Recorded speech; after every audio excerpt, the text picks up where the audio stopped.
야당의 주장대로 허겁지겁 12월 2일, 12월 9일 대통령 탄핵을 처리하겠다.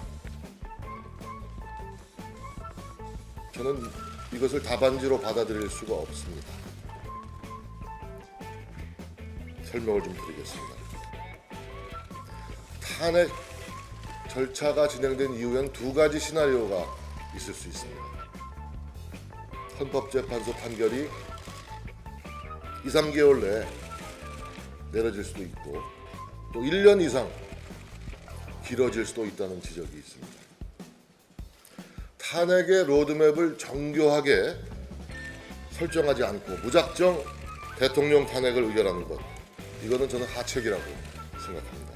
노무현 전 대통령 탄핵 때는 사실관계에 대한 다툼이 없었기 때문에 2달 만에 후다닥 탄핵 재판이 끝났습니다. 근데 이번에는 많은 사실관계를 두고 다툴 수 있기 때문에 헌재가 증거조사를 하거나 최소한 6개월 정도 걸리는 1심 재판 결과를 기다려야 한다는 것입니다.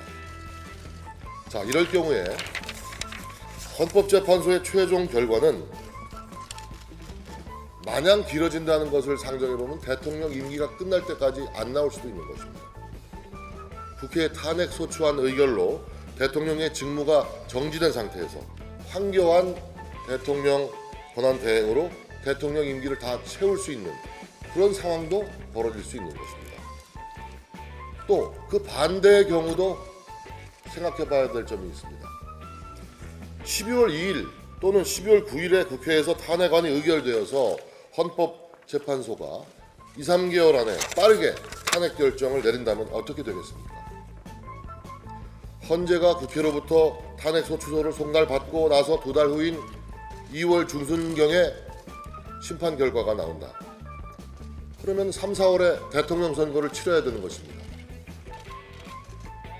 이 경우에는 각 정당에서 경선 절차도 엉망진창이 될 것이고 제대로 된 선거운동도 할 수 없는 상황에서 국민들은 어쩔 수 없이 허겁지겁 차기 대통령을 뽑아야 되는 것입니다. 벼락치기 대통령 선거가 되는 것입니다. 국민적 검증 과정이 부실해지는 것은 물론이고 차기 정부의 정치적, 절차적 정당성, 이른바 차기 정부의 정통성에 심대한 문제가 발생할 수 있어서 국가적인 대불행이 벌어질 수밖에 없다 생각합니다. 지금으로서는 탄핵안이 국회에서 의결될 경우 그 이후에 헌재의 최종 결정까지 얼마만큼의 시간이 걸릴 것인가 도저히 가늠할 수가 없는 것입니다. 따라서 우리는 두 가지 상황에 대한 대비를 면밀하게, 정밀하게 하지 않을 수 없다. 이른바 탄핵의 로드맵에 대한 진지한 고민을 하는 것이 우선이다. 저는 이런 입장입니다.